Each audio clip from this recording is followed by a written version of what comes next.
East বেঙ্গলে কি তাহলে এবার অজি বিশ্বকাপার জোকার কামিংস? হ্যাঁ, এরকমটাই নাকি শোনা যাচ্ছে। ইস্ট বেঙ্গলে আসতে চলেছে কামিংস, তার সাথে সাথে রবিদা কিন্তু এখন গলার কাঁটা হয়ে উঠেছে। তো নমস্কার বন্ধুরা, ওয়েলকাম টু STUnic স্পোর্টস। বন্ধুরা, এই ভিডিওতে আমরা কথা বলবো ইস্ট বেঙ্গল মোহনবাগানকে নিয়ে। ইস্ট বেঙ্গলের ষষ্ঠ বিদেশি কি তাহলে কামিংসকেই চূড়ান্ত করতে চলেছে অ্যান্তোনিও লোপেজ হাবাস? সেই নিয়ে কি কি আপডেট রয়েছে, তার সাথে সাথে রবসন রবিনোকে নিয়েও কথা বলার রয়েছে এই ভিডিওতে।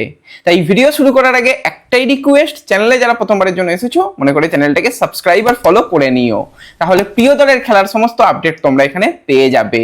তো চলো আর দেরি না করে ভিডিও শুরু করা যাক। তো সবার প্রথম যদি আমরা কথা বলি রবসন রবিনোকে নিয়ে, তো অনেক আশা নিয়ে রবসনকে নিয়ে এসেছিল মোহনবাগান সুপার জায়েন্ট, এবং গত সিজনে রবসন রবিনো যে খুব খারাপ কিছু করেছে সেরকমটা বলার নয়, কিন্তু রবসন রবিনোকে কিন্তু এবার ছেড়ে দেওয়ার মতন সময় এসেছে। কারণ রবিনোর সাথে 2 বছরের চুক্তি হলেও প্রথম বছরের সিজনের পারফরমেন্সের পরই অনেকে কিন্তু বেশিরভাগই বলতে গেলে খুব একটা খুশি নয় তার পারফরমেন্স নিয়ে। এবার আমি বলবো প্লেয়ারদের যতটা দোষ তার থেকে বেশি দোষ ছিল ভাই লোবেরা।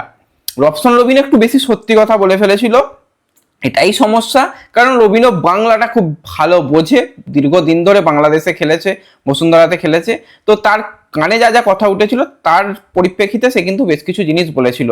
যে যখন টুর্নামেন্ট শেষ হয় তখন বলেছিল যে 1 ঘন্টার অনুশীলনে কখনোই কিন্তু ভালো কিছু করা যায় না, এবং সেটা মোহনবাগান কিছু করতে পারেনি, তবুও মোহনবাগান সমসংখ্যক পয়েন্ট নিয়ে লিগ শেষ করেছে, সেটাই হচ্ছে বাড়তি পাওনা। তো এর থেকেই বোঝা যাচ্ছিল লোবেরার যে সিস্টেম সেখানে কিন্তু রবিনো একদমই মানানসই ছিল না, এবং বারবারই প্লেয়ারদের ফিটনেস নিয়ে যখন প্রশ্ন উঠেছে তার পরিপ্রেক্ষিতে কিন্তু রবিনো যেটা জানিয়েছে যে এই রকম ভাবে যেটা ট্রেনিং ছিল, যেভাবে প্রিপারেশন নিয়েছিল মোহনবাগান গত সিজনে, সেটা মোটেই ঠিক হয়নি, তার ব্যক্তিগত সেটা মতামত ছিল। তো যখনই কেউ কোনো কথা বলে ফেলে তখন তাকে ছাঁটাই একটু করে ফেলে, এবং রবিনোর পারফরমেন্সও যে খুব টপনচ কিছু ছিল সেরকম নয়, সেই কারণেই কিন্তু তাকে ছেড়ে দিতে চাইছে। এবার বড় চুক্তি, বড় প্লেয়ার, দামি প্লেয়ার, তো সেই দামি প্লেয়ারকে ছাড়তে গেলে তো মোটা জরিমানা দিতে হবে। তো সেক্ষেত্রে জরিমানা দিতেও মোহনবাগান যে খুব একটা অপ্রস্তুত সেরকম নয়, তবু চেষ্টা চালানো হচ্ছে যদি তাকে কোনো জায়গায় লোন ডিলে পাঠিয়ে দেওয়া হয় এবং কন্ট্রাক্ট সেখানে শেষ হয়ে গেলে তারপর তাকে ছেড়ে দেওয়া হবে, সেটাও চেষ্টা চালানো হচ্ছে। তো বারবারই বলেছি অস্কার ব্রুজন যেই জায়গায় যাচ্ছে সেখানে কিন্তু তার যাওয়ার সম্ভাবনা প্রবল রয়েছে। তারা কিন্তু কোনো রকম ট্রান্সফার ফি দিয়ে প্লেয়ার নেবে না, ফ্রি প্লেয়ার হলে অসুবিধা নেই, আর যদি লোন ডিল হয় তবুও ভাবনা চিন্তা করে দেখতে পারে। কিন্তু রবসন রবিনোর কাছে ইন্ডিয়ার কিছু ক্লাবের প্রস্তাব রয়েছে, তাদেরও দাবি একই, যে আমরা কিন্তু কোনোভাবে ট্রান্সফার ফি পে করতে পারবো না এই রকম একটা সিচুয়েশনে এসে। তো এটাই কিন্তু এখন চাপের ব্যাপার হয়ে গেছে মোহনবাগানের, কি করবে না করবে। হয়তো শেষ পর্যন্ত তাকে আর্থিক জরিমানা দিয়ে যদি ছেড়ে দিতে হয় তাহলেও কিন্তু কিছু বলার থাকবে না, এবং অলরেডি সমস্ত বিদেশি প্লেয়ারদের আনার ব্যবস্থাপনা শুরু হয়ে গেছে মোহনবাগানের, শুধুমাত্র রবসন রবিনোকে বাদ দিয়ে। তো রবিনো বাদ পড়ছে এটুকু পুরোপুরি নিশ্চিত হয়ে গেছে। যে কোনো দিন, যে কোনো মুহূর্তে, যে কোনো সময় তার অফিসিয়াল কনফার্মেশন কিন্তু এসে যাবে, আমরা সেটা আশা করতে পারি। তো এরপর আমরা যদি কথা বলি ইস্ট বেঙ্গলে কি আসবে অজি বিশ্বকাপার জেসন কামিংস, কারণ কামিংসকে নিয়ে কিন্তু এই মুহূর্তে বেশ জল্পনা চলছে।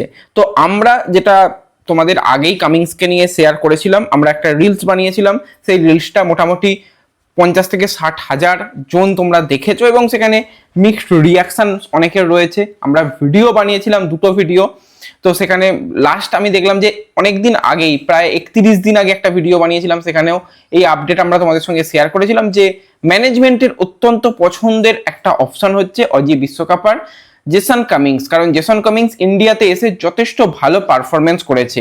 তো জেসন কামিংসকে আনার অন্যতম কারিগর কিন্তু ছিল সেই অ্যান্তোনিও লোপেজ হাবাস। এ লিগ থেকে প্লেয়ার আনতে পছন্দ করে হাবাস, এবং এ লিগের প্লেয়াররা এসে কিন্তু সফলও হয়েছে। তো সেক্ষেত্রে আমরা যদি কামিংসের উত্থান নিয়ে কথা বলি, মোহনবাগানে যখন প্রথম কামিংস আসে সেই সিজনে কামিংস কিন্তু ঠিকঠাক পারফরমেন্স করেছিল। কামিংসের সেই সিজনে সব থেকে ভালো সেরা পারফরমেন্সের মধ্যে কিন্তু একটা সিজন ছিল, সেটা বলতেই হয়। সেখানে সে টোটাল কিন্তু ম্যাচ খেলেছিল 37টা, সেখানে ছিল 19টা গোল, 4টে অ্যাসিস্ট। ISL এ 20 ম্যাচে তার 10টা গোল, 2টো অ্যাসিস্ট ছিল। AFC কাপে গোল ছিল, ডুরান্ড কাপে গোল ছিল, ISL এর প্লে অফে গোল ছিল, সুপার কাপে গোল ছিল। তো সমস্ত টুর্নামেন্টেই কিন্তু সে প্রথম সিজনেই গোল করেছে, অর্থাৎ 2022-23 সিজনের কথা বলছি।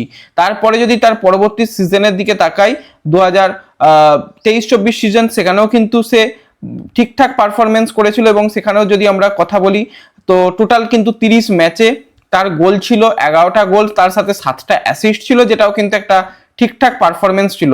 এবং তার পরের সিজন অর্থাৎ লাস্ট সিজনের দিকে যদি আমরা তাকাই, সেখানে একদমই সে পছন্দের মধ্যে ছিল না এবং খুব একটা গেম টাইমও পায়নি। সেখানেও কিন্তু 13 ম্যাচে খেলেছে, খুব অল্প গেম টাইম, 435 মিনিট খেলে 2টো গোল করেছিল এবং কিছু সময় নেবে ম্যাচের রং পরিবর্তন করেছিল এবং সর্বোপরি তার ডার্বিতে কিন্তু গোল ছিল। যদি আমরা টোটাল তার মোহনবাগানের কেরিয়ার নিয়ে কথা বলি, মোহনবাগানে সে ঠিকঠাক পারফরমেন্স দিয়েছে এবং অবশ্যই সমস্ত টুর্নামেন্টের ট্রফি কিন্তু জিতেছে, সুপার কাপ বাদ দিয়ে। বাদ বাকি টুর্নামেন্টের ট্রফিও কিন্তু জেতা রয়েছে জেসন কামিংসের। তো মোহনবাগান জার্সি গায়ে কিন্তু কামিংস টোটাল ম্যাচ খেলেছে 86টা, সেখানে 33টা গোলের সাথে রয়েছে 12টা অ্যাসিস্ট। তো এই রকম পারফরমেন্স করে আসছে কিন্তু কামিংস, এবং লাস্ট সিজনটা তার জন্য ভালো যায়নি, যেটা বললাম, কারোর লাস্ট সিজন ভালো যায়নি। ম্যাকলারেন ভালো পারফরমেন্স ছিল, বাদ বাকি কোনো বিদেশেরই যে খুব ভালো হাইফাই পারফরমেন্স ছিল সেটা নয়। মূলত সের্জিও লোবেরার প্ল্যানিং এর মধ্যে অনেকে মানিয়ে নিতে পারেনি, এটাই হয়ে গেছে ব্যাপার। এবার কামিংসকে নিয়ে একটা সময় শোনা যাচ্ছিল অস্ট্রেলিয়ার কোনো ক্লাবের অফার রয়েছে, কিন্তু সেই জল্পনা পরবর্তী সময়ে দেখা যায় যে খুব একটা ফলপ্রসূ হয়নি, কারণ অলরেডি তার কন্ট্রাক্ট শেষ হয়ে গেছে, ফ্রি এজেন্ট রয়েছে, সেই কারণে কিন্তু তার সাথে কথাবার্তা যে খুব বেশি কিছু এগিয়েছিল সেরকম নয়। এবার কামিংস কিন্তু একটা বিগ প্রোফাইল, তার কিন্তু যে মার্কেট ভ্যালু রয়েছে সেটা যথেষ্ট বেশি, যথেষ্ট হাই। হ্যাঁ, মোহনবাগানে সে অনেক টাকা পেত, কিন্তু বর্তমানে তার পারফরমেন্স এবং যেই এজে সে যাচ্ছে সেখানে গিয়ে তার তার মার্কেট ভ্যালু অতটা বেশি হবে না, কিন্তু তাও মোটামুটি অন্যান্য বিদেশিদের থেকে তার মার্কেট ভ্যালু যথেষ্ট হাই রয়েছে। ইস্টবেঙ্গল কি এত দামি প্লেয়ারকে নিয়ে আসতে পারবে? আমি তো বলবো নিয়ে আসার প্রয়োজন, কারণ এই রকম প্রোফাইলের প্লেয়ার যদি আসে সে অনেকগুলো অপশান আনতে পারবে। জেসন কামিংসকে সেকেন্ড স্ট্রাইকারে যখন খেলানো হয়, কামিংস অসাধারণ খেলে। একজন এফিয়ং যদি একদম সিঙ্গেল স্ট্রাইকার, তার নিচে থেকে যদি খেলে কামিংস এবং তার সাথে ড্যানি র্যামিরেজ, তো একটা দারুণ কিন্তু ত্রিফলা জুটি আক্রমণের জন্য সাহায্য করবে। এবং এএফসি যখন খেলবে সেখানে এই রকম ডবল স্ট্রাইকার নিয়ে যাওয়াটা কোনো ব্যাপারই নয়, সেখানে ডবল স্ট্রাইকার র্যামিরেজ একটা দারুণ কিন্তু কম্বিনেশন হয়ে উঠবে। এবং অলরেডি সে কলকাতাতে সফল, তো সেক্ষেত্রে তার কলকাতায় মানিয়ে নিতে কোনো রকম সমস্যা হবে না। অ্যান্তোনিও লোপেজ হাবাসের আন্ডারে তার খেলার অভিজ্ঞতা রয়েছে, মানিয়ে নিতে কোনো রকম সমস্যা হবে না, তো সব কিছু পজিটিভ রয়েছে।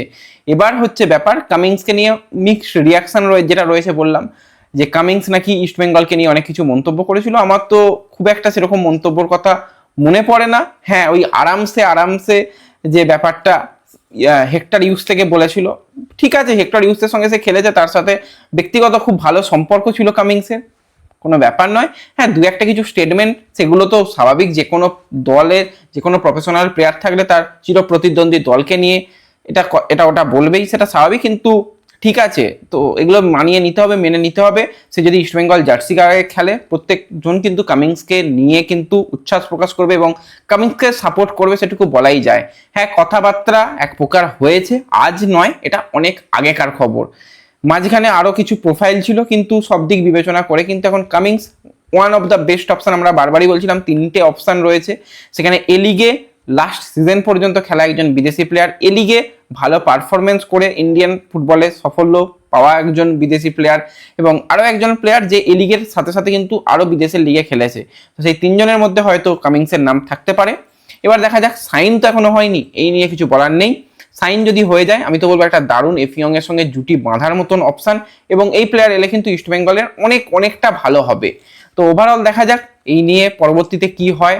শুধুমাত্র কামিংস কিন্তু নয়, কামিংস ছাড়াও আরো কিন্তু কিছু প্রোফাইল রয়েছে, এটুকুও তোমাদের বলে রাখছি। শেষ পর্যন্ত আমাদের অফিসিয়াল কনফার্মেশনের দিকে ওয়েট করতে হবে। তো এই ভিডিওতে এই আপডেটটাই শেয়ার করার ছিল, ভালো লাগলে অবশ্যই একটা করে লাইক করে দিও, চ্যানেলে প্রথমবারের জন্য এলে চ্যানেলটাকে সাবস্ক্রাইব আর ফলো করে নিও। দেখা হবে পরবর্তী ভিডিওতে, ধন্যবাদ।